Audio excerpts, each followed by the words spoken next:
turn up the brightness again, then I'm going to hit that strobe effect. Now, I still have lights on in this studio, and I know I'm probably just blasting the camera here. Hey, how's it going? Robin here, and today we are going to talk about lights that are not for DJs. Though for some reason, everybody's who got them to talk about seem to be DJs. Now, personally, these are amazing lights. Let me show you a little bit about what we're talking about. These are the LF350s. So, very fun lights to deal with. Very easy lights to work with. You're going to see that if you're in a house of worship, if you're somebody who deals with stages, big stage setups or medium-sized stage setups, maybe you're doing shows, plays, maybe it's for a school, anywhere there's a stage. And if you're lucky enough, maybe a lighting engineer or a lighting technician, or maybe you're just like bonkos good at this stuff. There's lots of amazing software programs out there that can do a lot of the heavy lifting for you. Now, Betopper's become a very popular brand. So people are always worried, like, oh, it's not the American brands. Now understand that overseas, their population where this product gets primarily shipped to, used, and featured in North America, those markets are 3 times bigger. So it's not, they're not Strobe or they're not ADJ. No, they're probably bigger than that. Now, that being said, you have to feel comfortable with using the lights. I could see people who do buy this light, if you're into a church, stage setups, if you're doing shows, presentations, big things, where you might end up with 20 of these lights, where you're not like the guy who's going to go out and buy 1 or 2, but maybe you're going to go out and buy 6, 8, 20, because when this is done on a big scale, this is a monster of a light. So it did take me a while to decide how I would talk about this in a review, in a video, in a context like this, and what's best. Now, to be honest, you see a lot of people talk about this, right? And some of them show you some of the features to it, and some of them let you have an idea of what's going on and what it can do. The most important thing is that you need to see this light operated on a large scale to make it justifiable. Now, the things I will say, now for people who know, this entire light, every single diode is controlled separately. It's very pixelated. You can do some great, amazing effects with this light system. You can make people's shadows move. So even though the light is the same quality, color, and texture, you can shift the light around on the panel and cause the shadow behind the person to move back and forth. Very cool. Now, they've added this amazing high-intensity light bar in the center, the white. It uses a deflector lens on it, and it is just crazy what you can do with that light. So you can absolutely make it super bright. It can be on solid or it can be on strobe. You can do anything you want. Now, of course, when you have a DMX controller of any sort and kind, you get a lot of amazing options. But either you have to take the time and do this, which again, if you're an engineer or you want to be an engineer or you're a technician or you want to be a technician, to be honest, being in the lighting game is very exciting because all shows come down to lighting. That's my opinion. All shows come down to lighting. The better the lighting job, the better the setup is, regardless if it's a house of worship or just a school play or a big production show.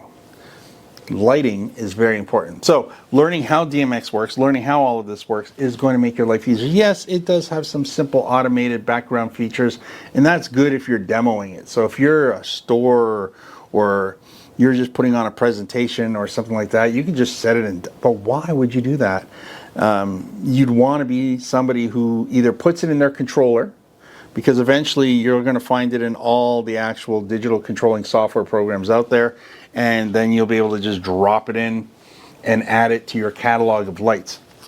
The manual is bonkers. I couldn't tell you how far this goes in showing you how much detail there is, but just to give you a relevance, 381 channels of controlling options. You can preset all kinds of macros and effects and everything, and then you can set them up internally as a scene in the actual unit and then play back those funky setup scenes by simply choosing the scene. You can pretty much skip things by making that. So if you want to make your own setup and scenes in the actual light fixtures, so pre-select what you want the light to funky do, and then save it as a scene, then you can use your DMX software controlling systems to pull back on that scene and create that effect. Because remember, I said it has lots of effects on it, so you can do all kinds of fun things with it. Now, by combining the scenes with the effects, with the programming capability, layering all that in, this becomes an endless possibility light fixture. Now again, maybe too much for DJing with, for weddings and stuff like that. But I mean, if you're on a level of an EDM show for 8,000 or 10,000 or even 5,000 people or more, you know, the number can grow from that. This would be a light you would build on. So the smaller the show, the smaller the number, but you can get away with having only a dozen of these and blow everybody's mind. I mean, I can strobe an entire field audience with this light, no problem, because it compensates with quantity. Now, I think Betopper did a wonderful idea coming up with the light. I just think they missed on execution on the who should be talking about it, because this really needs to be in the hands of people who are not prejudiced towards brands. That's very important. And in the hands of people who are really, really good at showing off the tricks of DMX and DMX controlling. My only recommendation to them is not to make the light better or worse or change the light at all, is just have a look at who's actually going to be buying it. And if Betopper is pushing up the game and saying, we want to go for higher end customers, well, this is a good place to start. So far, a lot of the lights I've gotten in the last little while from them have been of higher grade and quality. I'm going to give it to them that, you know, they're trying to get off the bottom feeding level of lights and get up into the higher end quality of lights and features, and that's what you're getting here. So if you're looking for something higher end and higher quality and higher featured, again, lots of people talk about it, lots of people show what it can do, and it can do some pretty funky things. I'm not shy to say what it can or can't do. But remember, it is very detailed, rich, with all the features in it. So if you're hoping that a light will do more, or you'll be able to handle it a lot easier, that's very important. Now, if you are somebody who's like seriously looking at buying multiples of these, and you're asking some of the tougher questions, which is how noisy it is. It's not that noisy. Comparable to what I've heard, it's good. Again, if you're in a small environment, it may sound noisy, but if you're in a larger environment, there's no background noise. The second light drags a little from the first light, but let me make this absolutely clear. It's fractional, but it's the cable that came free in the box. It's just not of good quality. It needs a cable that can transfer information very quickly with a very high ohms rating to it, which is why you can't use XLR cables and why it has to be specifically a DMX cable. An XLR cable may fit in the plug sometimes, but that's okay if you have a few. But what happens over time is if you don't have good good DMX cables, that you could end up with, if you're asking it to do an awful lot at the same time, so I'm giving it a lot of speed here on the moving back and forth, the second light will drag. But it's not dragging because there's anything wrong with the second light. It's dragging because it can't get the data through the cable. So this cable that I'm using that came free is the weakest link in this whole setup. But the amazing part is, some people are concerned about how well the digital tracking of the actual movement of the light is, so we don't want to lose the actual location of the lights. We don't want the lights to fall out of place. Now remember, this is very impressive that I can bring it back and forth. The lights act as one. I mean, the tilt and the angling, they're lined up all the time. So it may seem like a very sad thing to talk about, but if this is your business, that's very important. So good on them. And the fact that they're all 50/50 light diodes, and I think 5730s in the middle, but they're using some really high-end chips because these chips are super bright. There is a fan located in the back, and even when you're running everything full tilt, so now I'm going white on white all the way across. Watch this. This is like blinding white. So you're getting a neutral white, or not a neutral white, you're getting a cool white because there's no actual coatings in the RGB models, but the actual strobe white, the center bar with the unit in the middle with the lens. Again, I'll turn down the other lights so we get a better look at just the center here. And again, I don't have the brightness on. I'm going to turn the brightness up and show you what everything was full brightness. So I mean, we're way down here.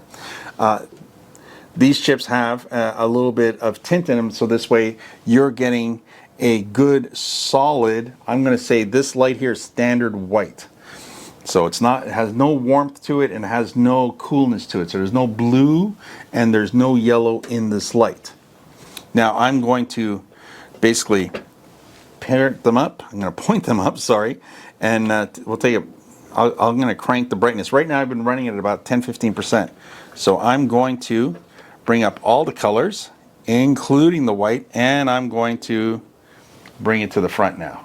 I mean, you can see the intensity over there. I'm not even going to look at it, it's so intense. This is a blinding white light. Now, if you can't tolerate strobing, I am going to cover my eyes. Cover your eyes if you don't want to see this. That's it, strobing. Yes, I'm still strobing. For those of you who have closed your eyes, I'm causing this light to strobe. This is crazy. So now what I'm going to do is I'm going to turn the brightness down. I'm going to flip it over to the other side, and I'm going to turn up the brightness again, and then I'm going to hit that strobing effect. Now I still have lights on in this studio, and I know I'm probably just blasting the camera here. So now you could of course do that with any color you want. So if I want, I'm going to just point it up here. It is like blinding sunlight. I mean, this is like, let me get rid of all the other lights. That's only the white that's on. So again, I'll flip it forward, flip it back. So that's just the white. Now what we'll do is we'll turn that off. Now I do have lights on in the showroom, so that's our green. That's our red. I can literally, I mean, if you have this and you're a DJ and you're just using it for wall wash, oh my gosh, you can turn the entire roof of a hotel show into any color you want. I mean, that's amazing. But again, you'd be running out of lights to buy this if you were a DJ, because there's lots of more smaller packaged lights that are more suited for a wedding DJ performer. So outside of that, again, church, house of worship,